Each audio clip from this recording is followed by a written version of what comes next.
Cute, tiny, but tough. Devotees will sell their own mother to own one, and you can't talk them down from their automotive obsession. Yes, it's time to strap in for another edition of the CarsGuide podcast, the show that takes you beyond the test drive. This is episode 191, The Cult of Jimny. I'm CarsGuide Deputy Editor James, and joining me in the quest to unravel the mystery that is the Suzuki Jimny are CarsGuide Editor Mal. G'day, James. Key contributor Steve. G'day, mate. Thanks for having me. We'll also kick the tyres and slam the doors on a trio of recent entries to the CarsGuide Garage. Mel, you have been in the new Volkswagen Golf GTI. Fantastic. And Steve? I've got a little Frenchie, the latest Peugeot 2008 or 2008. Or 2008. Yes. Yes. Anyway, and I've been in the Genesis GV80. Then we're going to dive into your feedback.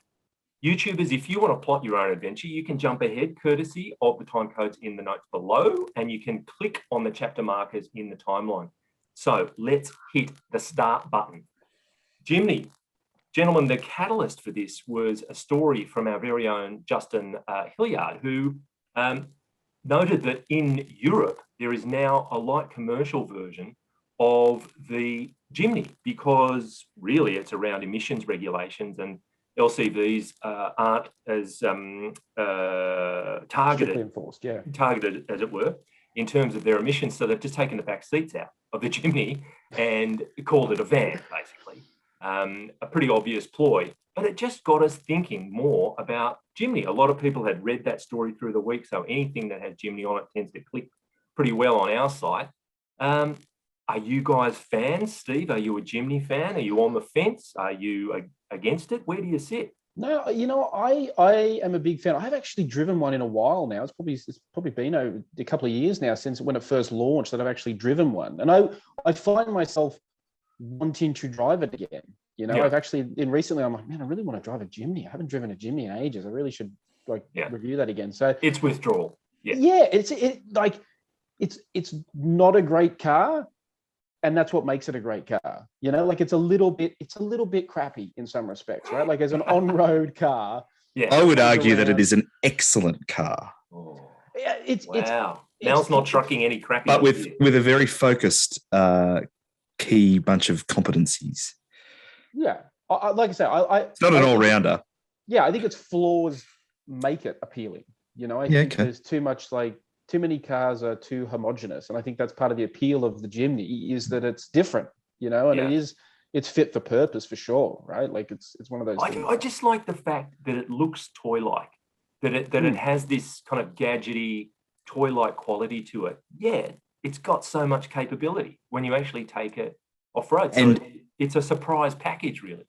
And there's an authenticity to its design as well. You know, you see like, you know, the Subaru Outback, a lot of the bits that have been added to it are about making it look like it's a capable off-roader rather than actually adding ruggedness. You know, like the Jimny doesn't have a fake bash plate or, you know, driving lights that don't actually provide much light, you know, things like that. There's a genuine authenticity to it, you know, the solid front and rear axles, the coil spring suspension, unpainted bumpers front and rear and wheel arches. But also to go with that, there's this kind of fetishization that the Japanese are known for. You know, I remember M4, who owns a Jimny, an older version Jimny. Previous generation. It's a beautiful little car. He was in Japan way back when you could travel to Japan. And he went to Autobacks, you know, that incredible kind of aftermarket emporium. And there was so much stuff for the Jimny that it was and probably still is a really strong flavour of the month, maybe more than that. You can buy all this stuff to dress it up, customize it, and that's when it's really captured people's imaginations as well, yeah? Yeah, and a lot of that's building on the heritage of the car. I mean, they've been making this sort of K-sized package since the 60s, I think, and it hasn't changed much during that time, you know, aside from going from two-stroke fuel to proper petrol. It's kept that sort of fundamental solid axle front and rear, separate chassis, K dimensions, package, but not the K engine. In that we've got, correct me if I'm wrong, it's a 1.5 litre. 1.3, but the body aside from the wheel arches is identical to the K car, right? Which would be 660 cc. Yeah, with a turbo. Yeah. So, Now, have you taken it off road? Either of you blokes? Like, yes. How's it go? It is outstanding. On standard tires, it is outstanding. Not only is it very nimble, the springs are very soft, so it's very good at keeping the power to the ground. And like on skinny standard highway terrain tires, it is immensely capable. Right. But to your point earlier, Mel, you were saying a strict set of attributes that define its goodness. Ironically, the size of it makes it kind of great for the city, but in terms of its behaviour on typically ordinary urban roads, that's what makes it pretty uncomfortable to drive in the city. It is really so capable off-road. That's its natural habitat. Yeah. And the soft springs also encourage it to wobble around as well. So high-speed cornering is not its forte. The solid axles skip over bumps. How would you know that, Mel? How would you know that? Oh. By high speed, I mean in high range. Oh, I see. Just to clarify. Not around Mount Panorama. Steve. But that's what I like about it. I like that it's a focused car. Like, it's not great to drive around town. You're not going to go and hit the racetrack in it because it's, even just it'll sort of, roll and wobble a bit. When you do throw it at a corner on the road. But I totally agree. Totally agree. It's more involving in that way. Yeah, you got to drive it. You've got to drive it. And like the manual is a 5-speed, the auto is a 4-speed. It's not a slick kind of proposition at all. It is very involving, very physical. It feels like an older analog car, which really under the skin it's not, but it's closer to that than a lot of other modern cars. Yeah, but like we live in this age now of like of modular architectures. Like everything's. Basically all the, these huge car companies, Volkswagen, we've now seen Stellantis wants to do it. Like, all the big car makers are using basically the same Lego bits to make all their cars. And so there is a certain, familiarity and like a homogenous nature to, every model in the range almost. And in some ways it's not a bad thing, a Golf and it drives well and a Skoda Octavia drives well. They're both good cars, but, I think the Jimny is one of those cars that sort of stands out for being different. Like the fact that it's so different is actually, and it's not perfect, but it's what makes it so appealing. It's almost it's old fashioned in the best possible way. I agree. I mean, particularly when you look at the interior design, it tips its hat to not only earlier Jimneys but other kind of off-roaders in the way the instruments are laid out, the grab handle. I think there's a grab handle for the passenger, on the passenger side. On the passenger side, all of that kind of tough stuff in such a tiny little car. It's really, really appealing. Yeah. Well, and I'll tell you what. Beautifully made too. Right. Can I say the plastics are hard but good quality, and the paint quality is outstanding. Right. Okay. And sorry, Steve. So go ahead, Steve. Yeah. Well, just to self-promote here, there's a story I've written this week. That should be on the website by the time this goes live. I thought you were talking about Ottley.com. Yeah, Otley.com, which is actually we shouldn't joke about that because I don't know if that website exists. We may be directing people to something they shouldn't be. That's a good point. I should have checked. But no, I've written a story about Jeep. Jeep has teased most recently the silhouette of a new model that looks very, very Jimny-like. There's no. There's no escape in the fact that it looks like a compact car with very Jimny-esque dimensions and just that silhouette. That's all they've really released is just a sort of a silhouette of the car to tease it. Jeep, the Renegade, was the Renegade the little one? Yeah, the Renegade was their smallest one, and it was a flop. It was a huge surely flop it's due for round 2 though, isn't it? That's right. So maybe this is a new Renegade. Would that be a fair guess? Yeah, well, it could be. There are some reports internationally that this will be a sub Renegade. Renegade still exists in certain other markets overseas. We obviously we don't have it here anymore because it was so unpopular. But my understanding from the research I've done is it seems to be a more like the Renegade. Let's be honest, even though it was a Jeep, it was there was a little bit too much Fiat 500X in it and whatnot. There was a little bit too. It was a little bit too on-road focused, which in some ways is that's where the majority of the market is. but I think Jeep has probably seen what Suzuki has been able to do. Like they've really muscled in on their turf, right? Totally. And Jeep's turf, and I think it says a lot about the Jimny that a brand like Jeep is paying attention to it and is taking a lead from them. Yeah, well, and it's important to consider on that note that you can't buy a Suzuki in America. So if Jeep's taking note, globally, whoa, yes, and a sub Renegade Jeep in the States would be just so tiny. In terms of the way the market would see it, it would be literally almost like a toy. So interesting that Jeep's going there, seemingly. Yeah, but on the flip side, here's Suzuki extending the Jimny into a longer wheelbase 5-door version that we will almost undoubtedly see at some stage. What do we make of that? I think a lot of that is for the Indian market as a Maruti. So not the most recent, not the previous generation Jimny, but the traditional. I think it's the SJ from the 80s.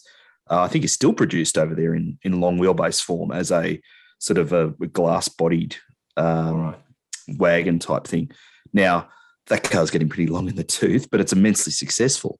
So I reckon they'll be wanting to replace it, and the long wheelbase version of the new car makes a lot of sense. I reckon it would see its way here, don't you? I mean, our own Justin, again, another story of his, he got onto this courtesy of a Japanese site called Moto, and would be a walk-up start here, don't you think? Yeah, I think so. Yeah, I mean, like you say, it's almost impossible to buy a 2-door one now. So, I think Suzuki Australia would be mad not to try and access as many Jimnys as they possibly can. It's not their biggest seller. Like, let's not overhype it. It's it sells well for Suzuki. So I think that would be wise to if it's available to them in right-hand drive, that would be, I think, smart to grab it.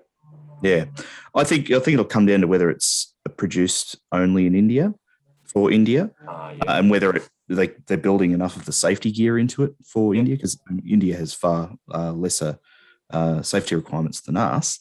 Yeah.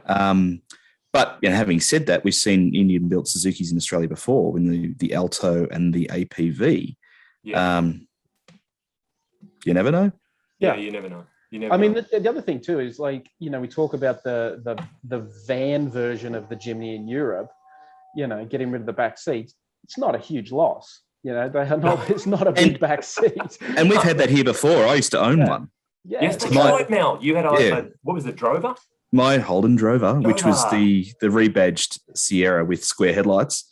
Yeah. It was a 2-seat version, which had a cargo barrier behind the front seats, and technically a van with van rego and Mel, voting zone rights and things like that. Could we show the photo of you and your Drover? It'd be a shame not to. Which would be indicative of you assessing the high-speed on-road characteristics of the Jimny as well. Definitely. This was a key part of my development as a motoring journalist. I think all 4 wheels went to full droop at that point as you put some air under the wheels. For people listening rather than some, yeah.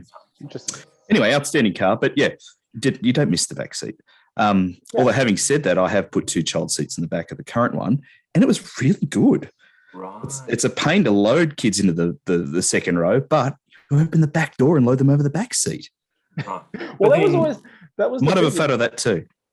I remember, like I said, it's been a while since I drove, but I remember it was sort of either or. You either had a boot or you had back seats. Like that was kind of it. Like if you put the back seats up, you're sort of left with 4 square centimeters of actual luggage space.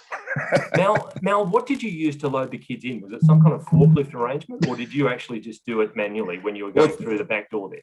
They were younger then, so the forklift wasn't quite required. I used my organic forklift. Excellent. Wow. All right. Well, that's not a bad chat around Jimny. I think just the tenor of that conversation shows why it's such a popular car. It's got so much to recommend it, and why people are falling it's over cute, it's cheap, it's authentic. Yeah. That's the point, isn't it? So cheap, as I understand it, the manual's about 27, and the auto is still less than 30. Is the ballpark. I think that's the new light version as well with the steel wheels. Is it? Okay, Yeah. right. So that version's available in Australia with Steelies? It's coming shortly without the multimedia screen, which I think will be the biggest. Without a multimedia screen. Tough to go to any car without a proper screen. Yeah. All right. Well, that'll even open it up even more, I suppose. Okay. That's terrific. Thank you, guys. Good discussion. What we'll now move to is our own garage, cars that we've been driving. And Steve, you mentioned it at the top of the show. It's French, 4 numerals. Fill us in. You haven't been in it all that long, but first impressions maybe.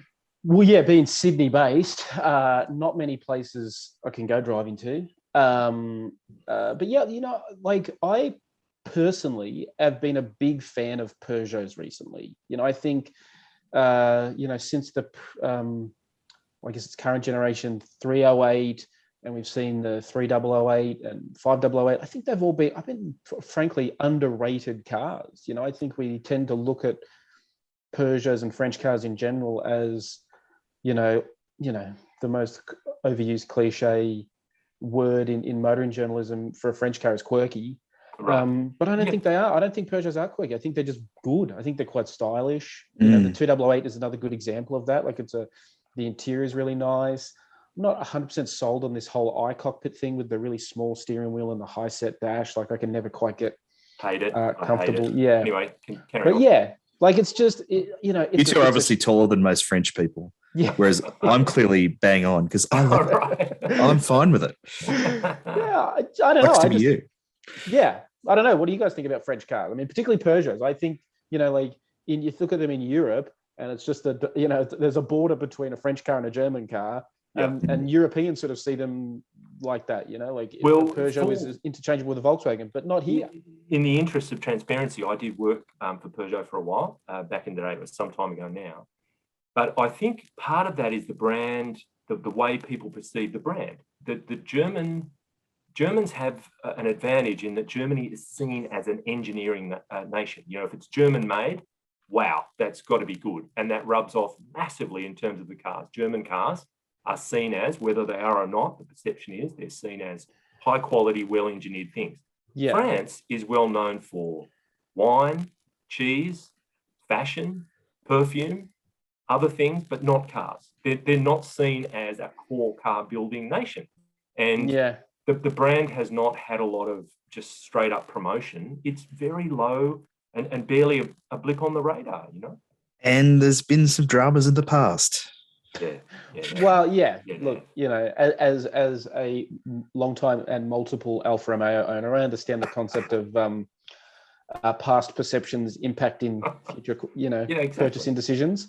Look, but I think, and certainly the current Peugeot lineup is more expensive than your average car, than the equivalent. Even the equivalent German, the equivalent Volkswagen is arguably better value. But I certainly think, the 2008, the 3008, and even the 308 previously, they're worthy of consideration. If you're looking for a good car. Let's not forget the 508 too. Yeah, I think the current crop is outstanding inside and out. I just drove the 508, so I just swapped in from 508 into 2008, and it's a stunning looking car. Is it the wagon? No, I had the sedan, or the liftback or whatever. Which is a liftback, which is so smart. Which is clever. Although I must say the rear door opening in the 508 was painful. Once again, I think you're taller than most French people. Oh no. Mate, there's some small French people. The rear door opening. Blue. You call me short. But yeah, I mean, I think they've nailed their current style inside and out. I think they're just good looking cars, and they drive good. They drive unmistakably really well. Peugeot. They're not pretending to be anything else or aspiring to be anything else. It is Peugeot from top to bottom. Well, even though they share a lot with Citroens, and they're about to share a lot with other Opel products, you do not confuse it with any Citroen. Yeah. No, and I think Peugeot as a brand, if suffer is the right word, there's been a lot of rub off from Citroen's genuine quirkiness over many, many decades. and other French brands, not so much Renault, maybe to a slightly lesser extent Peugeot, but they cop the kind of overflow from Citroen's out there-ness. Yeah, for sure. I mean, and as much as it's overused as a cliche, I think Citroens are quirky. They're straight up quirky. They are. That's part of their DNA. Yeah, they've always been that way, and they always will be that way, I think. And I think they would be lesser for it if they weren't a bit weird. Isn't it strange to think that they're trying to build a business on being the odd one out? Well, look, doesn't it seem fundamentally wrong? No, look, it goes to if they're zigging, we'll zag. There's one train of thought that says, look, let's fish where the fish are. If everybody wants those, let's go with the pack. But there's another train of thought that says, well, they're all doing that already. Why don't we do this and see if we can appeal to a distinct group of people? It doesn't seem to be working very well in Australia. No, they seem to be going where the fish aren't. That's right. Staying there. Oh, cool. There's no fish. Now, Sorry, go, Steve. Yeah, no, I think there's a lot of brands like that. That are. The interesting one is I read an interview this week with the new boss of Jaguar Land Rover. They scrapped the XJ because he just saw it was too similar to the German cars. So it's like, why be like that? And I think that's what the French have done.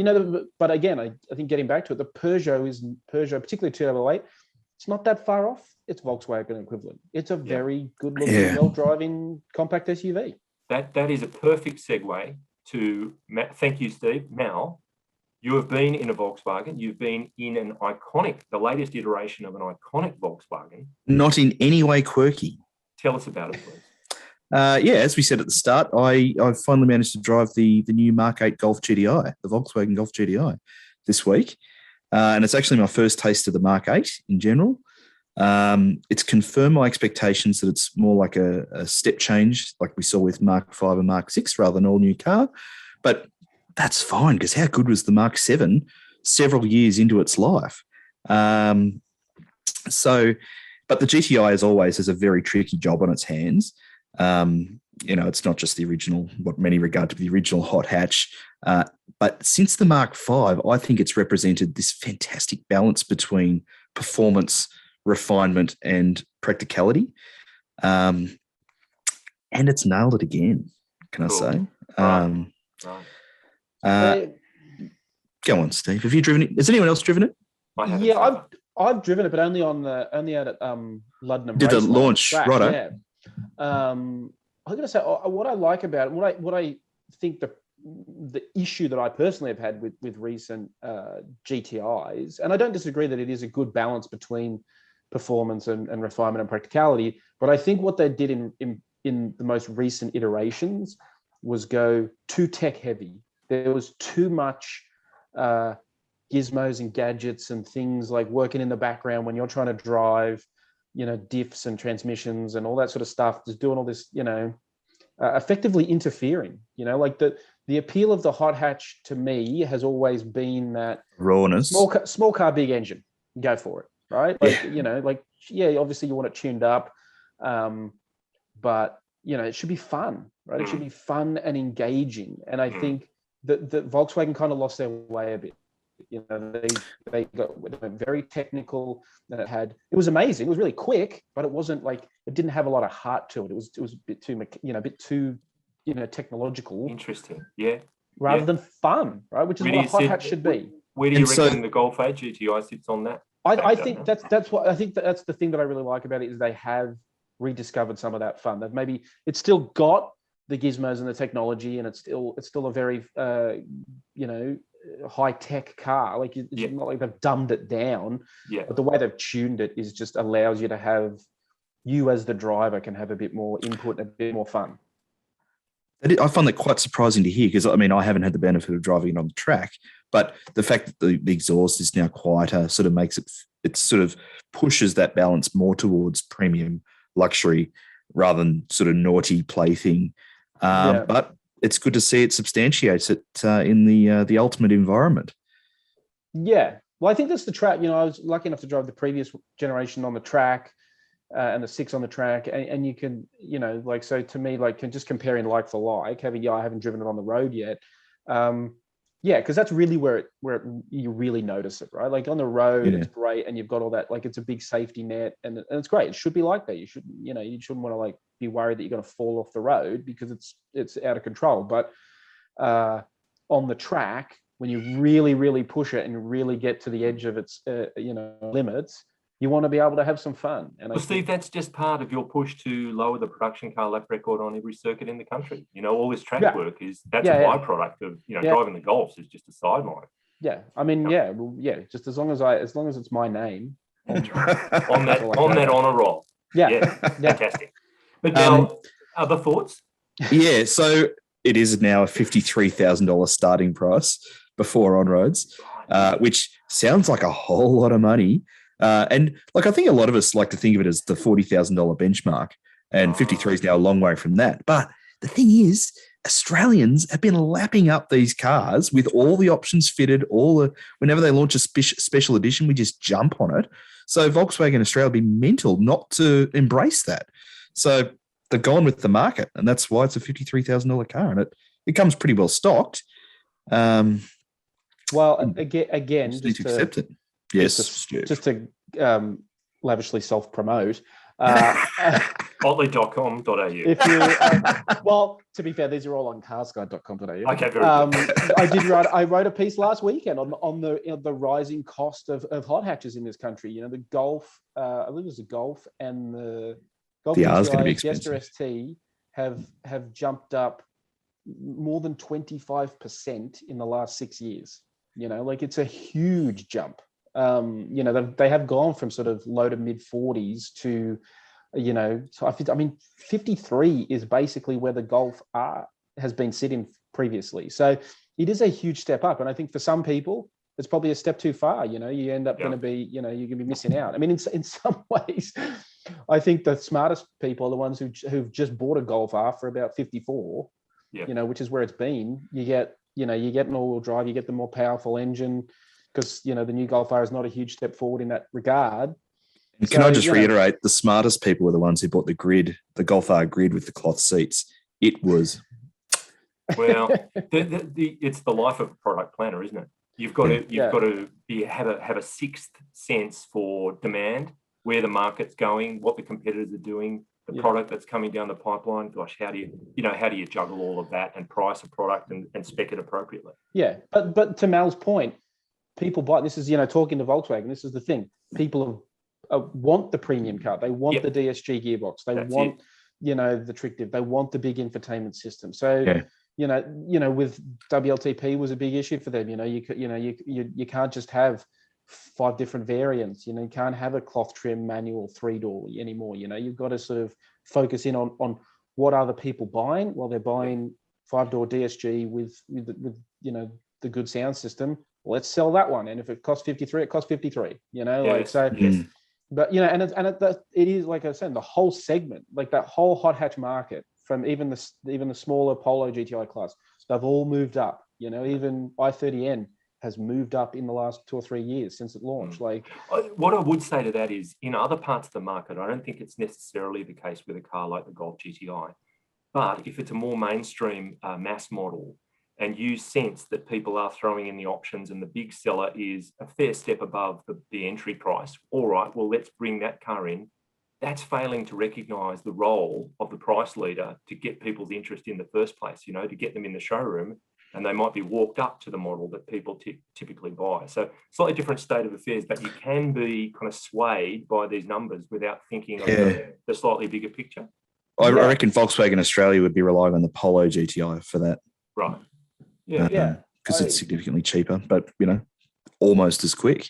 Well, I mean, it's effectively got the old Golf GTI powertrain in it now. It's what a car! What a cracking! They've all kind of moved up. So it's an interesting shift. All right, Mel, have you got any? I do. I've just final points. Let's go. A couple of things. I said a couple of things I don't really like about it.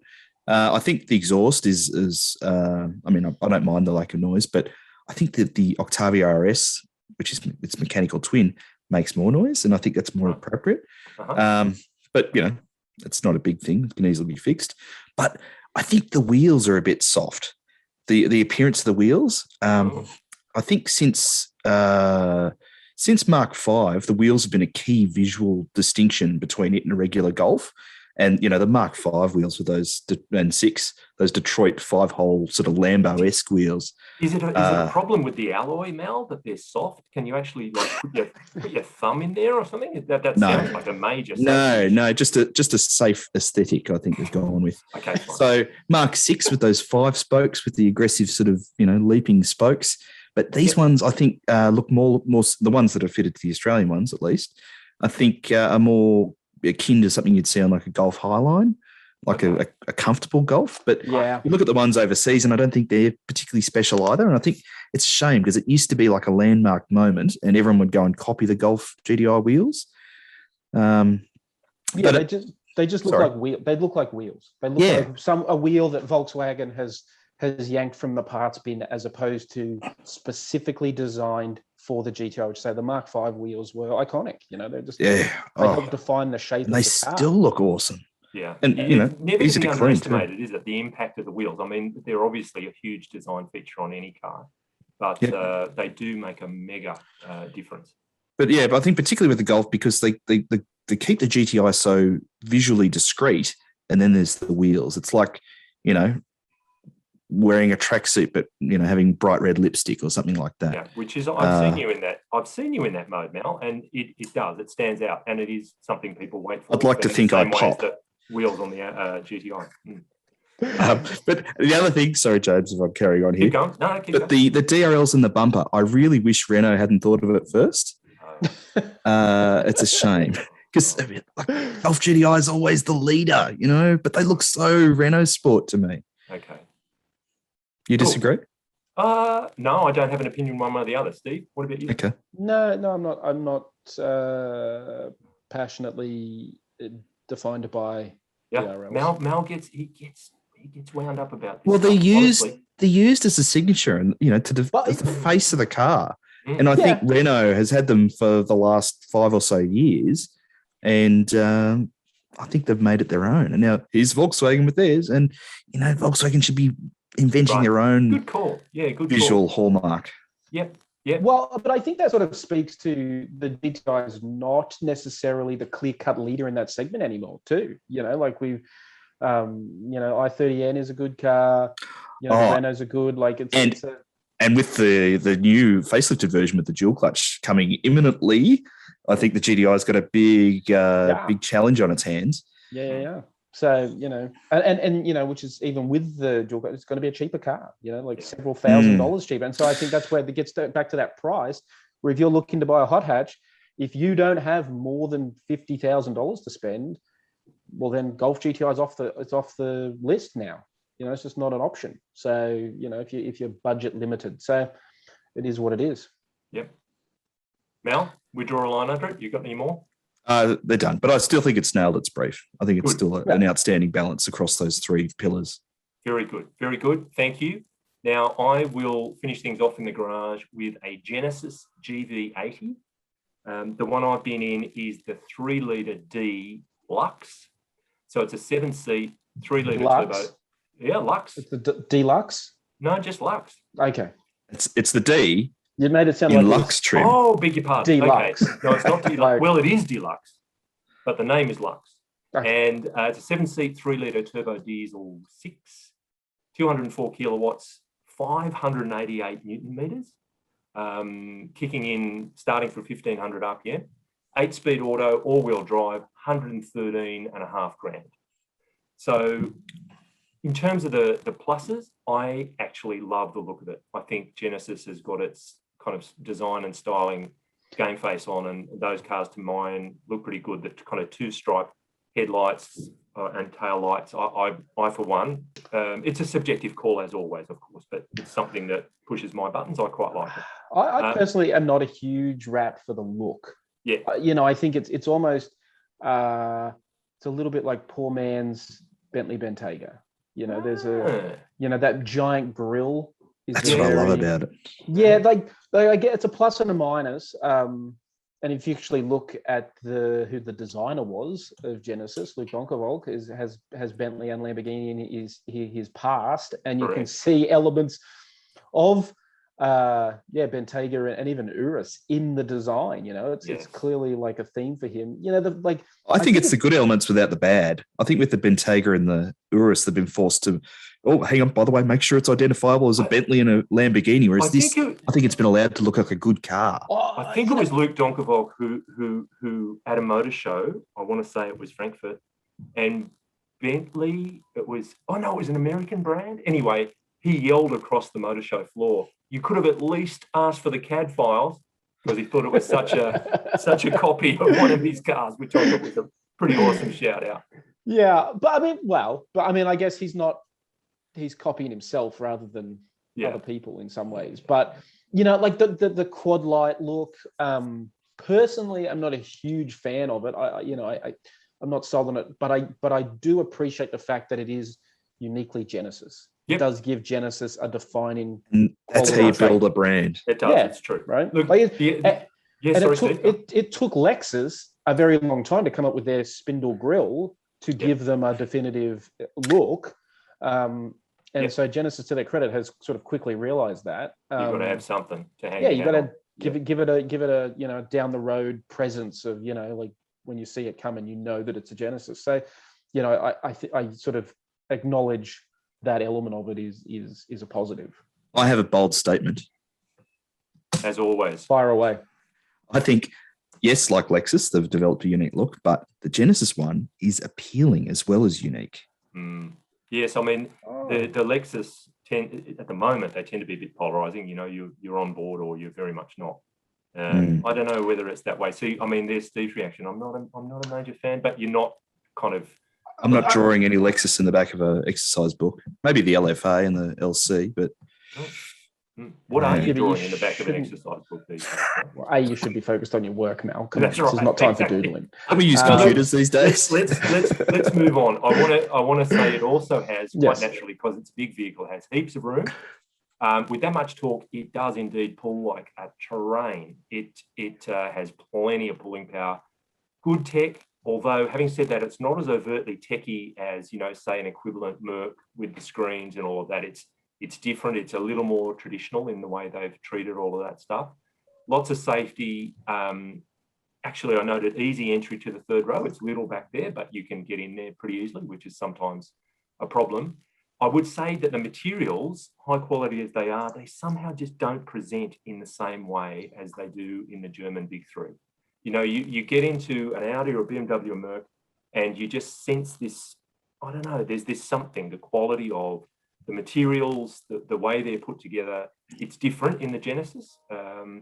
Second row armrest on the car I had was also dead set flaxen. It was like it just went down. There's a picture for people on YouTube. It didn't sit at an angle where you could put your arm on it. So something had happened there and it just flopped onto the seat. That was one little quality thing I noticed. But maybe someone confused it with a child seat. Maybe set their child on it to give it the benefit of the doubt. And I enjoyed steering it. It's a very easy drive, but just by means of context, an Audi Q750 TDI Quattro is almost exactly the same money, as is a BMW X5 xDrive 25D M Sport or a Merc GLE 300D. They're all within a few $1,000s. Are they the 3-litre diesels or the 2-litre diesels though? Which ones? The Germans. It's a 2.5 BMW. That's right. Because I remember previously looking at the 3-litre German equivalent, and from memory, the Genesis undercut it by like 15 grand. And that's cool. It just depends on how you classify things. You know, here's a dollar figure, this is what you can get, or here's the equivalent spec. I've gone down the road of here's the dollars you've got, these are your alternatives. So it's playing, you know, in a pretty serious field is the point I'm trying to make. Yeah. But I mean, I was going to say, I think part of the appeal for me is because looks aside, because they are subjective. I agree. It was a good thing to drive when I've driven in the past. It's an easy big SUV to drive. But the thing that got me was the value. Like it did. Right. Like if you want a 3-litre Q7 or X5, you're saving. You're saving, I think, over 15 grand, and the Benz is even more expensive to get a GLE 400D is even a bigger whack. So yeah, and I think to be fair, that's where Genesis needs to play. They need to play in the cheaper, more bang for your buck segment. They can't, they would be mad to try and come in and start trying to compete on even terms. Well, it's and it's hardly bargain basement either. It's not like they're going to be seen as cheaping out. No, because it's just a point of difference. Yeah, it's still $100,000 car. All right, that is the garage. Thank you. Let's move on to some feedback. Now, last week we were talking about an electric car invasion, and it pretty much is. I mean, the second half of this year is just loaded with EV arrivals into the Australian new car market. And our old mate Hammer Rocks mentioned that he thinks Tesla's masterstroke and a big competitive advantage is its investment in supercharging infrastructure. They may have questionable build quality, but no other EV brand can come near it. He reckons it's pure genius. But if BMW, Honda and Toyota can do the same and invest in hydrogen stations, who knows? And before we discuss that one, Osmosis 909 responded and added, Hammer has hit the nail on the head, which I think is possibly the joke of the year. If big manufacturers start investing in charging infrastructure, he sees Tesla market share and dominance dropping. Build quality and inconsistent finish puts buyers off Teslas. He's due to change his car. He's looking at EVs, worried about charging infrastructure in the UK. So he's obviously joining us from the UK. Doesn't think it's quite there yet. And I didn't have any real conception of where the UK might be in terms of ability to recharge EVs. But with all of the local legislation around no-go zones for internal combustion and all that, I would have thought it'd have to be pretty good, maybe in the bigger urban areas. But there you go. The other thing with Tesla is that they've got this incredible brand appeal that extends well beyond anyone who's ever bought a Tesla. So the people who have been burnt by Tesla build quality will be far outnumbered by those who still aspire to owning a Tesla. So I think they've got a great chance to overcome that and then look after the masses and continue. So I don't think it's quite that simple. Yeah, you talk about the cult of Jimny. The cult of Tesla or the cult of Elon is very, very strong. There's no doubt about it. But I would say to Hannah's point there, firstly, in Europe, the big car makers have teamed up with that Ionity project, which is effectively rolling out their own charging infrastructure. It's I think Mercedes, BMW. There's a bunch of brands. I think there's a huge amount of brands. Like what we've got here with ChargeFox. Yeah, well, that's the second point is, you don't actually need to individual car companies. Mercedes doesn't need to roll out a Mercedes network, and BMW doesn't need to roll out. And you can, because if you buy most of these electric cars now, you get I think Audi gives you a subscription to ChargeFox. Porsche I think does. There's ways and means where you can publicly charge. But I think the other thing too with electric cars that I think we're still caught up on the idea of publicly charging them. Like we seem to forget that the point of electric cars is you can leave your driveway every day with a full tank. That's right. Right. If you've got solar panels on your roof, it's happening for free. Yeah. But the flip side of that is the very irregular nature of the way we live. And whether everybody has access to easy power where they park their car at home. And our reluctance to get out of it at the end of the day and plug it into the wall. Plug it in, yeah. Yeah, but again, I would argue, like we look at these things, right? Like we've all got, no, I can't even, that's not going to show up because it's black. Anyway, but we all have smartphones. You're holding an invisible thing. Yes, my invisible thing. Imagine there's a phone in my hand. All right. Well, because you can't see it anyway. If you're listening to this podcast, I'm holding up a phone. Nice. We got phones. My first phone was a Nokia. That lasted for days without charging. Right. Yeah. Now, because they're effectively small computers, I've got to charge my phone multiple times a day. Right. That's just the reality. Like I sit here at my desk, it's got to sit on the charger because the amount of times I use it and the power that it drains. You got to keep topping it up. I think we will get to the point where it's just like if you own an electric car, it's a hassle. You got to plug it in. But if I assume most people buying these 60,000 plus electric vehicles probably do have a garage, and so it's not a huge effort to get out of your car and plug it in. Can I reiterate my favourite analogy on that front? Mhm. How few of us, if we don't have a power garage door, are willing to get out and open that garage door? Wow. And the cars sit on the street. I'm not talking about myself. My power thing's broken, but how many people do you know with a garage and the cars sit out the front? Yeah, but I mean, I just think we have to change. There's it's more of a mindset change than it is really a technology. We have to change. Because the other thing too is, I mean, when I've had, we generally have these cars for a week. The amount of electric vehicles I've had that I haven't bothered recharging, because you can get a couple of 100 Ks out of it, easily. Like even the, stuff like, I think the only one I've really been concerned about topping up regularly has been, early Nissan Leaf, and now the MG ZS, because it's a relatively small battery and it does chew it up a little bit. But, I've had also a cheap EV. Yeah, exactly. I mean, it's a trade-off. But, I've had Hyundais where I've just left them on the driveway and not worried about it because I'm not driving, lazy, 400 Ks. Lazy bastard. Hey, my Alpha should get preference to the driveway. Okay, fair call. Covered up. Well, you've got to drive it while it's still there. Yeah. Presumably, it's going back to nature. One on pitch. Can I hear it in the background? At a time. Yeah. That's it, rusting. But I mean, the other thing too with the MG is I charged it publicly.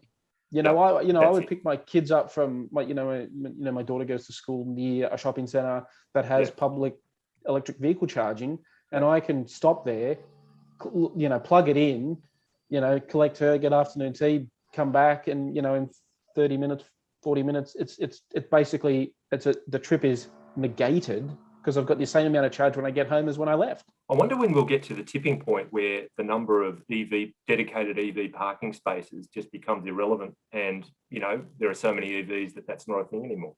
Yeah, I'll tell you what this about Tesla and their supercharging thing is having like I say, having driven a few EVs this year, and trying to use these shopping center charging points. There's bloody Teslas in every spot. Like all these superchargers are so great. Go and charge in your Tesla supercharger and leave the non-Tesla branded ones to the other cars. Thank you. Very much. Annoying is it when you come across that and the thing's full. Come on, just get out of there. Yeah. Well, I mean, to be fair, though, again, another shopping center near me that it's got to have 5,000 parking spots. Like it's a huge monstrous parking structure, and then I drove around trying to find a place to charge my Porsche Taycan. One does. Found the massive electric charging bank was 2 parking spots out of 5,000, and of course, both of them had Teslas in it. So better that than the both of them having a diesel Triton in it, which is the other side of the coin. Yeah. Or in America, it'd be the good old boys, hooking up their truck and dragging the supercharger out of the car. But look, I mean, there is a serious bigger issue. Yeah, like charging infrastructure has got to get better because electric cars are coming. We just can't we can't avoid it. Like as much as we want to avoid it. Look, they're here. It's happening. Internal combustion will stick around, particularly in Australia where we don't, are dragging our feet, quite frankly. But All right. Look, we should move on. Yes. Good discussion, but Tim Burr 86 asked why we never mentioned Ford's Mark E in the context of upcoming EVs. Has it been delayed, or has Ford pulled the pin for Oz? And as far as I know, Ford Australia has no plans to bring the Mark E to Australia, even though there's a right-hand drive version, I think. But latest news, Steve, do you know otherwise? I wasn't sure if there's a right-hand. I haven't heard anything about a right-hand drive version. Okay. My understanding is that it's left-hand drive. Right. They didn't pull the pin. They'd never wanted it for Australia. Well, I think they would like. I mean, who knows with Ford Australia? Still in the UK though. Apparently, there's no market for the Ford Bronco here. So, but my understanding is they can only produce a X amount, and they're going to get gobbled up in America and or China. So there's no point, fussing about a market in it like the other side of the world that has a steering wheel on the wrong side. And if we're lucky, we'll sell, 100 or a few thousand. Looks like a great car, though. To me, honestly, I think that, no joke, we've talked about Ford on the in the past on this podcast and some of their decisions. I honestly believe that car would be a game changer for electric vehicles in Australia, right? Because we love SUVs, we love performance, and we love names like Mustang. Like it ticks all the boxes in terms of like I think cars like the Ioniq 5 and the Kia EV6 have got potential to be game changers for electric vehicles in terms of being more having mass appeal and stuff. But the Mustang Mach-E, it just ticks all the boxes for what an electric vehicle for Australians, I think, that we would love. So it is a real shame that it isn't coming here. Okay.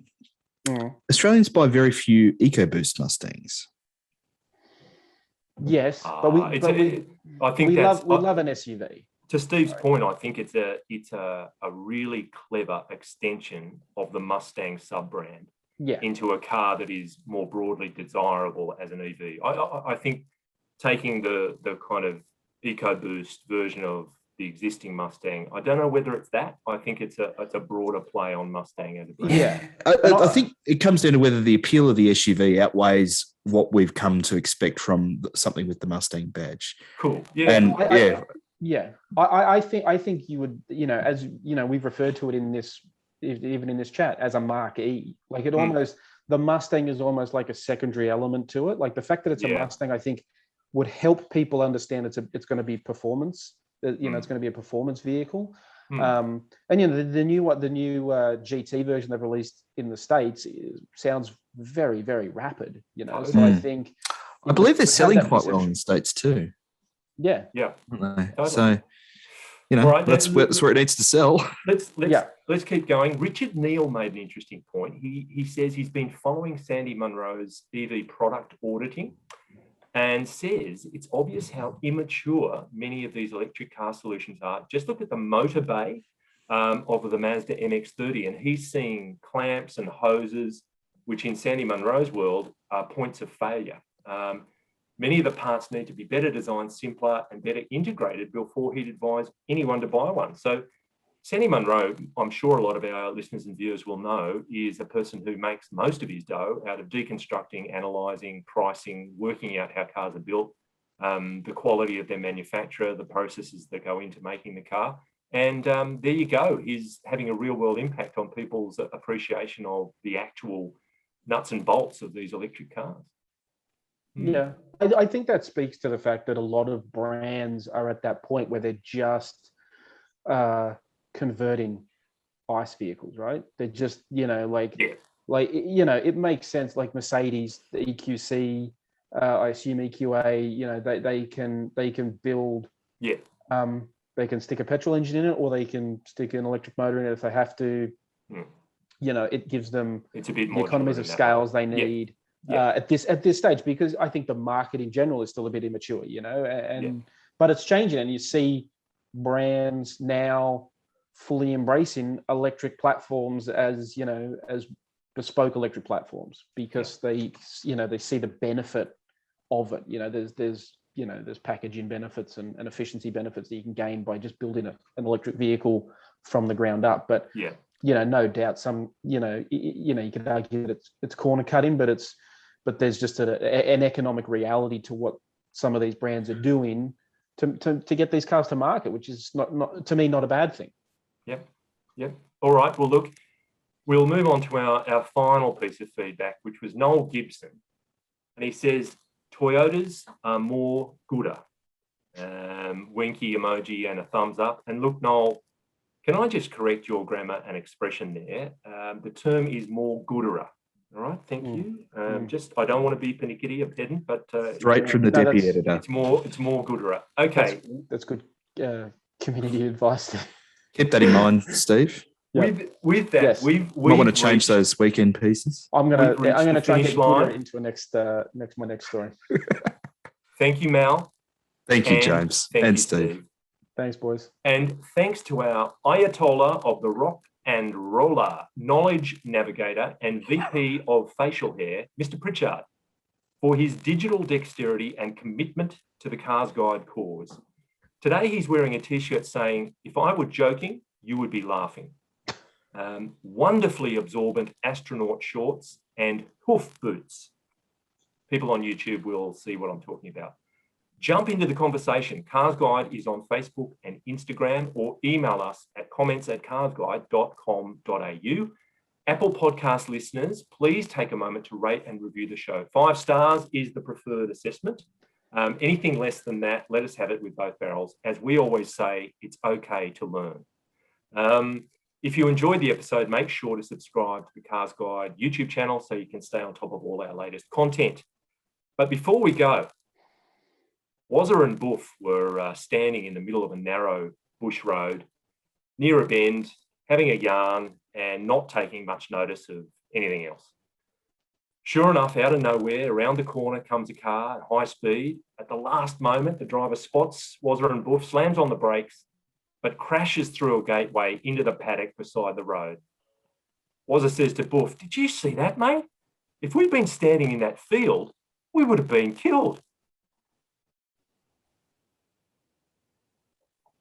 Crickets. That's the punchline. Okay. Are you sure? Are you sure Pritchard's wearing that shirt? Okay. Yeah, good point. Good point. Well said.